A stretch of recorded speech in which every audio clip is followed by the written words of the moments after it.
In the midst of the ceasefire between Israel and Hezbollah, many Israelis are hesitant to return to their homes, and for good reason. Ephraim Graham has that story and more from the CBN newsroom. Ephraim? Gordon, the Israeli Defense Forces intercepted a suspicious drone today over the northern part of the country. It is the latest example of concerns the warfare between Israel and Hezbollah could start again. And it shows why so many northern Israelis still don't feel safe moving back to their homes. Paul Strand brings us the story from near the Israeli border with Lebanon. Dean Sweetland misses the once bustling life at Kibbutz Malkiya on the northern border. This is a really busy place, and now it's nothing. It's a ghost town. Sweetland also feels that unless someone experienced the near-constant Hezbollah attacks, they won't likely understand why northern Israelis are hesitant to return home. You expect me to ring around my friends and say, all the families should come home? No, because 2-month ceasefire doesn't mean 3-month, 4-month, 5-month, a permanent ceasefire. This is a 2-month ceasefire where they, after 2 months, could just open fire again. They can get more ammunition from Iran. They can come back to places that they were driven out of. Orna Weinberg dearly misses her lifelong home, Kibbutz Manara.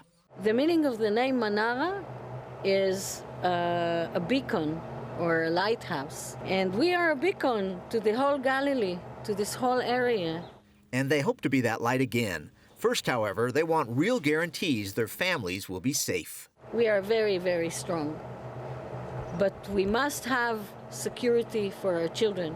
We won't bring our children back unless we know they are safe for generations to come.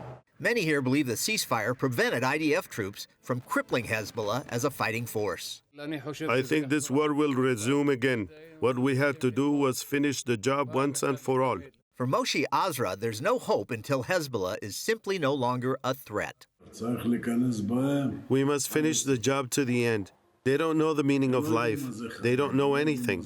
They know rockets. 150 rockets were fired on average every day at us.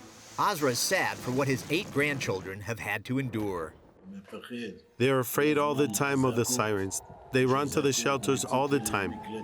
It's impossible. And adults can carry that same fear. No, not now. I don't want it. It is a bit scary next to the border. A bit scary.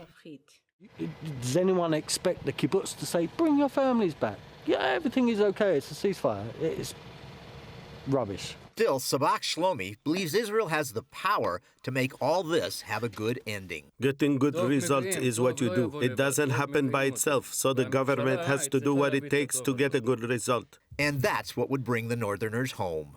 Paul Strand, CBN News, Jerusalem.